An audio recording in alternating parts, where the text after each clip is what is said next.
Olá pessoal, estamos aqui para continuar o nosso estudo da Gênese. Hoje vamos estudar curas, estamos estudando os milagres do Evangelho, capítulo 15. Hoje vamos estudar as curas que Jesus fez, que é contado no Novo Testamento, sob a visão espírita. Como que aquelas coisas aconteceram, já que a gente acredita que nada acontece fora das leis naturais, certo? Tem um vídeo que o título é até Curas também, é o vídeo 107. Só que naquele vídeo nós estávamos estudando os fluidos, então foi sob outra perspectiva, foi sob outra análise. E aqui agora a gente está estudando a explicação dos milagres de Jesus. Então vamos lá. Que os bons espíritos nos intuam, nos facilite o entendimento e que Jesus Cristo abençoe essa intenção de divulgar as coisas do Evangelho, as coisas do amor. Eu coloquei algumas imagens, porque eu acho que a imagem dá vida ao estudo, né? A imagem traz uma melhor visualização das coisas. Então eu botei algumas imagens, na hora a gente vai ver. Então vamos lá, já sabe, primeiro a gente vê o trecho que está na Bíblia, o trecho do Novo Testamento. E depois a explicação de Kardec, capítulo 15, item 10. Começa com a perda de sangue.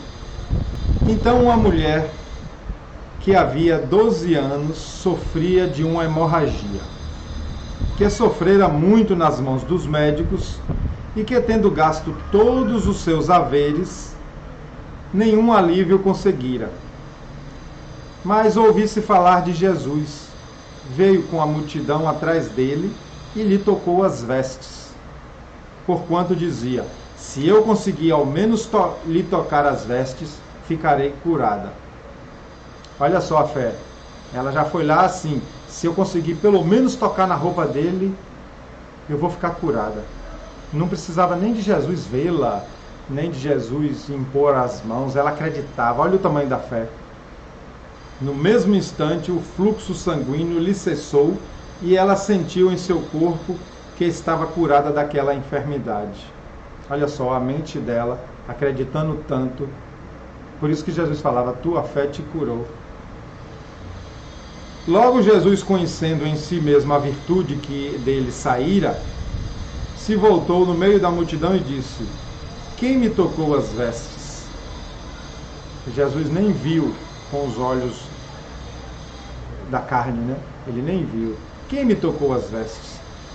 Seus discípulos lhes disseram: vês que a multidão te aperta de todos os lados e pergunta quem te tocou? E olhava em torno de si à procura daquela que o tocara. Olha só os apóstolos, sem entender o que estava acontecendo. Mas você está no meio da multidão, está todo mundo lhe tocando, lhe empurrando, e você me pergunta quem lhe tocou? A mulher, que sabia que se passara em si, tomada de medo e pavor, veio lançar-lhes aos pés e lhe declarou toda a verdade. Disse-lhe Jesus: minha filha, tua fé te salvou. Vai em paz e fica curada da sua enfermidade. Marcos, capítulo 5, versículo de 25 a 34. Vocês se lembram que no estudo da cura, lá no tema fluidos, eles nos ensinaram que sai um fluxo de fluido universal em direção àquele que precisa ser curado? Que do próprio perispírito, às vezes, sai esse fluido curador para o corpo carnal e que esse fluxo pode sair do médium curador. Olha só quem era o médium. nesse caso aí da mulher com hemorragia? O próprio Jesus. Então, continuando aqui, item 11. Estas palavras, conhecendo em si mesmo a virtude que dele saíra, são significativas. Exprime o movimento fluídico que se operara de Jesus para a doente. Ambos experimentaram a ação que acabara de produzir-se. É de notar-se que o efeito não foi provocado por nenhum ato de vontade de Jesus. Não houve magnetização nem imposição das mãos. Bastou-lhe a irradiação fluídica normal para realizar a cura.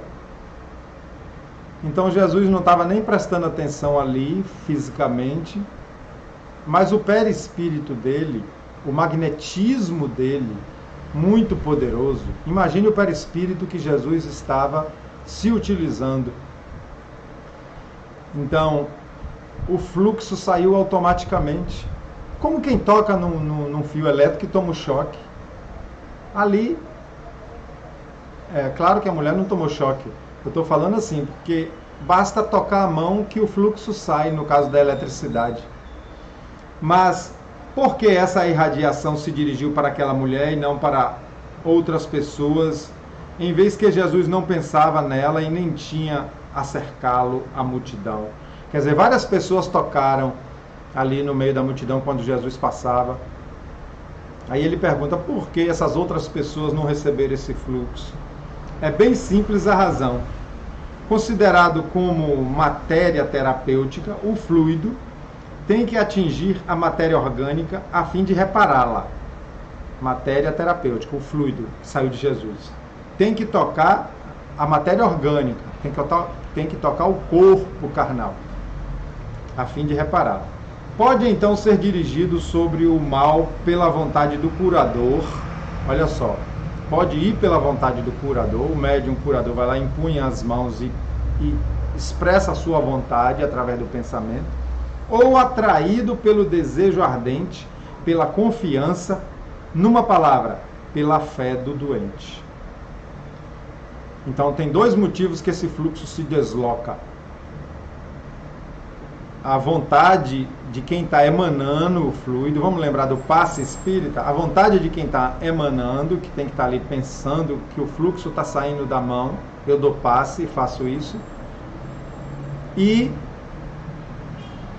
o desejo e a fé de quem está recebendo. Todas as duas coisas funcionam. Agora imaginem se as duas estiverem acontecendo ao mesmo tempo. A vontade do curador e a fé e o desejo do receptor. As duas acontecendo ao mesmo tempo, né?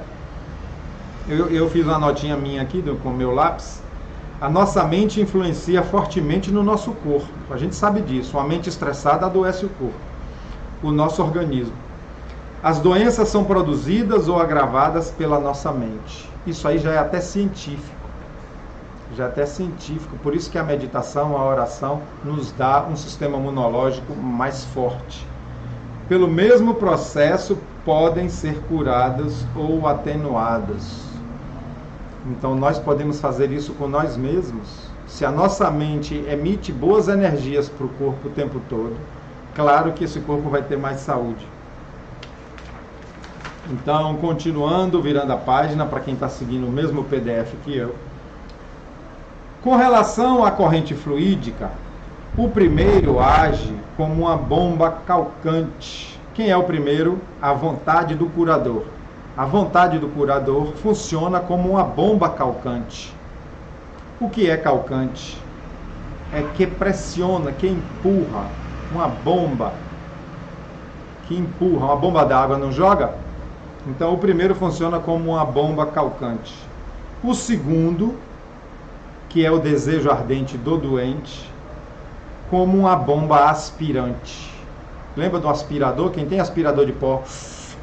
Uma bomba aspirante. Agora imagine uma bomba calcante empurrando e um aspirador puxando.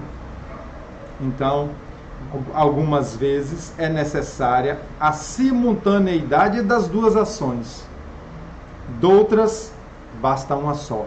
Então, pode uma só funcionar e às vezes precisa das duas. No caso dessa mulher com hemorragia, olha quanto tempo perdendo sangue.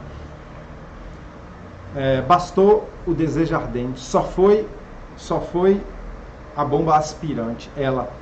O segundo caso foi o que ocorreu nas circunstâncias que tratamos. Razão, pois, tinha Jesus para dizer: tua fé te salvou. Compreende-se que a fé a que ele se referia não é uma virtude mística, qual entendem muitas pessoas, mas uma verdadeira força atrativa, de sorte que aquele que não a possui opõe à corrente fluídica uma força repulsiva, ou pelo menos uma força de inércia que paralisa a ação.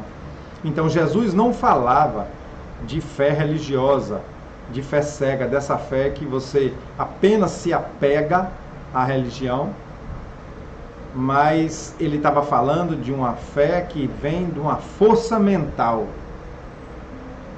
uma fé que realmente acredita, sem dúvida, como essa mulher fez: se eu tocar na roupa dele, eu sou curada. Então, quem não tem a fé, coloca contra esse fluxo do fluido universal uma força repulsiva, não aceita, ou pelo menos uma inércia. É isso que ele falou aqui. Ou você causa uma força repulsiva e o fluxo é prejudicado, ou uma inércia que paralisa a ação. Por isso que Jesus sempre falou que é a fé que cura. Continuando aqui no parágrafo. Assim sendo, também se compreende que, apresentando-se ao curador dois doentes da mesma enfermidade, possa um ser curado e outro não. Então, no mesmo caso, um pode ser curado e o outro não. É este um dos mais importantes princípios da mediunidade curadora e que explica certas anomalias aparentes, apontando-lhes uma causa muito natural. Ele pede até para fazer revisão lá atrás, capítulo 14, itens 31 a 33, que deve ser meu vídeo 107. Então entendemos aí, né? A fé da mulher com a hemorragia foi tão grande que ela mesmo atraiu aquele fluido universal curador que saiu de Jesus. O fluido universal modificado, né? Agora vamos ver o cego de Betsaída. Tendo chegado a Betsaída, trouxeram-lhe um cego e lhe pediam que o tocasse. Quer dizer, Jesus chegou nessa cidade e pediram que o tocasse. Tomando o cego pela mão, ele o levou para fora da cidade, passou-lhe saliva nos olhos e, havendo-lhe imposto as mãos, lhe perguntou se via alguma coisa. O homem, olhando, disse: vejo a andar homens que me parecem árvores. Jesus lhe colocou de novo as mãos sobre os olhos e ele começou a ver melhor. Afinal, ficou tão perfeitamente curado que via distintamente todas as coisas. Ele o mandou para casa, dizendo-lhe: vai para a tua casa. Se entrares na cidade, a ninguém digas porque se deu contigo. Marcos capítulo 8, 22 a 26. Essa cura me chamou a atenção porque Jesus teve que fazer duas vezes, né? Ele fez, mandou testar. O que é que você está vendo? O homem fez: eu estou vendo homens como se fossem árvores. Quer ver? Não estava vendo bem. Jesus passou a saliva a primeira vez. Da segunda, pronto, ele ficou curado. Isso me chamou a atenção. A gente vê nisso que é um processo. Está acontecendo um processo, não é um milagre no sentido de que derrubou as leis naturais. Se fosse um milagre, era de uma vez só, né? É um processo que Jesus estava fazendo. Jesus sabia que tinha um fluxo ali. Ele queria ver se já tinha dado o resultado que ele queria. Não deu, não? Vamos de novo. Então a gente vê que é um processo. Aqui é evidente o efeito magnético. A cura não foi instantânea, porém gradual. E, consequentemente, há uma ação prolongada e reiterada, se bem que mais rápida do que na magnetização ordinária. A primeira sensação que o homem teve foi exatamente a que experimentam os cegos que recobram a vista. por um efeito de ótica. Os objetos lhe parecem de tamanho exagerado. Então tá aí, essa imagem aqui faz a gente viajar no que a gente leu, no que a gente entendeu, né? E como a coisa aconteceu. Eu gosto muito das imagens. Vamos falar agora do paralítico. O paralítico de Cafarnaum. Tendo subido para uma barca, Jesus atravessou o lago e veio à sua cidade, Cafarnaum. Então Jesus atravessou um lago com uma barca. Como lhe apresentassem um paralítico deitado em seu leito, Jesus, notando-lhe a fé, disse ao paralítico: meu filho, tem confiança, perdoados te são os teus pecados. Olha que Jesus notou a fé. O homem calado, Jesus percebeu a fé do homem. Olha que maravilha. Então, aí lembra o quê? Nosso estudo da dupla vista, que Jesus percebia os pensamentos, o perispírito, a energia da pessoa. Agora a gente se remete ao estudo da dupla vista. Nesse momento Jesus usou a dupla vista. Logo alguns escribas disseram entre si: este homem blasfema, falando de Jesus. Jesus, tendo percebido o que eles pensavam, perguntou-lhes: por que alimentais maus pensamentos em vossos corações? Pois que é mais fácil dizer: teus pecados te são perdoados, ou dizer: levanta-te e anda? Jesus de novo usou a dupla vista e percebeu o que é que estavam pensando dele. Ora, para que saibais que o Filho do Homem tem na terra o poder de remitir os pecados, levanta-te, disse então ao paralítico, toma o teu leito e vai para a tua casa. Jesus disse ao paralítico, né? Vou só falar aqui a palavra remitir, o poder de remitir. Remitir lembra remissão. A remitir é perdoar, dar por pago. Então Jesus perdoou os pecados, que na verdade ele percebeu que o homem já se perdoava, que o homem já tinha fé. O paralítico se levantou imediatamente e foi para sua casa. Vendo aquele milagre, o povo se encheu de temor e rendeu graças a Deus por haver concedido tal poder aos homens. Mateus capítulo 9, versículo de 1 a 8. Tanto aqui como no caso da cura da mulher, ele fala de temor. Temor lembra medo. É um espanto, né? É um espanto, não é um espanto negativo, é um espanto positivo. Item 15. O que significariam aquelas palavras? Teus pecados te são remitidos, né, de remissão, de perdoar. E em que podiam elas influir para a cura? O Espiritismo lhes dá a explicação, como há uma infinidade de outras palavras incompreendidas até hoje. Por meio da pluralidade das existências, ele ensina que os males e aflições da vida são muitas vezes expiações do passado. Olha só, os males são expiações do passado. Então, esse homem que estava passando por essa paralisia, né, é o paralítico que a gente está estudando, era um processo de expiação do passado. Bem como o que sofremos na vida presente, as consequências das faltas que cometemos em existência anterior e, assim, até que tenhamos pago a dívida de nossas imperfeições, pois que as existências são solidárias umas com as outras. Então, as existências, as reencarnações são contínuas, né? Uma após a outra, a gente desencarna e volta. Então, se esse paralítico estava passando por um processo de expiação, Jesus percebeu que ele já tinha cumprido essa expiação. Por isso que disse, seus pecados lhe são perdoados. E a fé que esse homem, que Jesus já tinha percebido nele.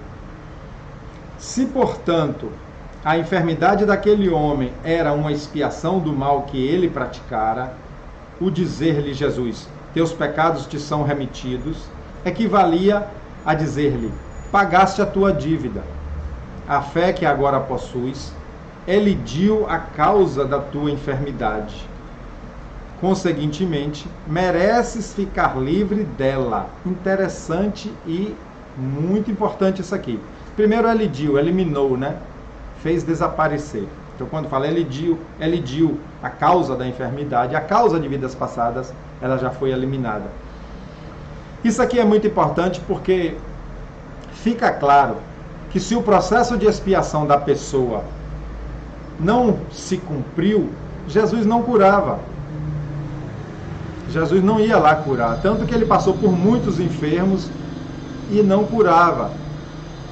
Quando ele curava um enfermo desse, um leproso, tinha outros perto. Né? Não há privilégio. Jesus não dava privilégio. Você eu vou curar, o outro não. Ele sabia do processo de cada um.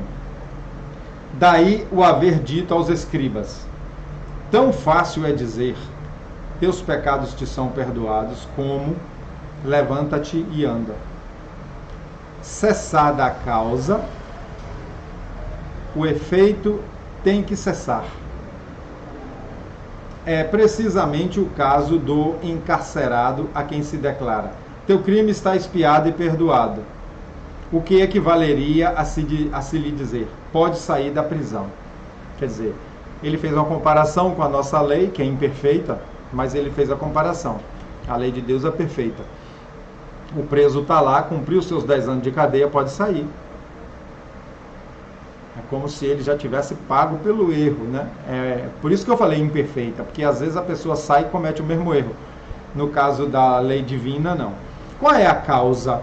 Vamos lembrar da paralisia do homem. Qual poderia ser a causa? É a ignorância que levou ao erro do passado. A ignorância das leis divinas levou ele a um erro do passado, como nos levou também a erros. Passada essa ignorância, aprendeu que aquilo não deve ser feito mais. Aprendeu não só teoricamente, mas intimamente, verdadeiramente. Está dentro dele já que isso não se faz mais, seja lá o que for. Então, acabou a causa. Por isso que muita gente é curada de umas doenças e outros não, outros morrem. Porque o processo do outro precisava ir até o desencarne. E outros não, outros são curados. Eu estou falando de hoje em dia. Então, a paraplegia dele, era o sofrimento dele, era o efeito, era a expiação. Muitas vezes precisa passar por toda a encarnação com essa situação, com essa experiência. E às vezes não. Às vezes no meio da encarnação a pessoa se livra daquilo que nasceu com ele. Vamos ver agora aqui os 10 leprosos. Item 16. Um dia, indo ele para Jerusalém, passava pelos confins da Samaria e da Galileia. E estando prestes a entrar numa aldeia, os 10 leprosos vieram ao seu encontro e, conservando-se afastado, chamaram em altas vozes: Jesus, Senhor nosso, tende piedade de nós. Jesus, dando com eles, disse-lhe Jesus: ide mostrar-vos aos sacerdotes. Quando iam a caminho, ficaram curados. Um deles, vendo-se curado, voltou sobre seus passos, glorificando a Deus em altas vozes, e lançar-se aos pés de Jesus, com o rosto em terra, a lhe render graças. Esse era samaritano. A gente lembra que samaritano era aqueles que eram criticados, condenados, não eram religiosos, tanto que tem aquela passagem do bom samaritano. Disse então Jesus: não foram curados todos 10? Onde estão os outros 9? Nenhum deles houve que voltasse e glorificasse a Deus, a não ser este estrangeiro. Era um samaritano. Então, só ele, que era criticado, que era tido como gente do mal, gente de mau comportamento, foi que veio, se jogou aos pés de Jesus e agradeceu. E disse a esse: levanta-te, vai, tua fé te salvou. Então ele sempre falava que era a fé da pessoa, né? Sempre. Lucas 17, 11 a 19. Os samaritanos eram cismáticos, mais ou menos como os protestantes com relação aos católicos. E os judeus os tinham em desprezo, como heréticos, né, como hereges. Então, os judeus tinham essa crítica, essa implicância com os samaritanos. Tem uma notinha aqui, 168, vamos lê-la. Aqueles que se separaram do corpo ou da comunhão de uma religião, cismáticos, né? Aqueles que se separaram da religião. Curando indistintamente os judeus e os samaritanos, dava a Jesus, ao mesmo tempo, uma lição e um exemplo de tolerância, e fazendo ressaltar que só o samaritano voltara a glorificar a Deus, mostrava que havia nele maior soma de verdadeira fé e de reconhecimento do que nos que se diziam ortodoxos. Está vendo a fé do samaritano? Apesar de que os outros também ficaram curados. Tua fé te salvou. Fez ver que Deus considera o que há no âmago do coração e não na forma exterior da adoração. Olha, por que o samaritano que se separou da religião foi curado? Porque não importa a religião, importa a energia, é o amor ao próximo, é o crescimento da pessoa, é a sua vontade de ser melhor, ou seja, é a sua fé verdadeira, é isso. Essa perseguição dos judeus com o samaritano me lembrou hoje, quando uma religião persegue outra, né? Quando uma religião persegue outra. Entretanto, também os outros tinham sido curados, como eu disse. Fora mister que tal se verificasse, para que ele pudesse dar a lição que tinha em vista e tornar-lhe evidente a ingratidão. Quem sabe, porém, o que daí lhes haja resultado? Quem sabe se eles terão se beneficiado da graça que lhes foi concedida? Dizendo ao samaritano, tua fé te salvou, dá Jesus a entender que ao mesmo não aconteceu aos outros. É verdade, apesar dele curou os 10, nessa hora que Jesus fala, a tua fé te salvou, a gente pode interpretar assim, que a cura dos outros não vai continuar, dos outros 9. Será?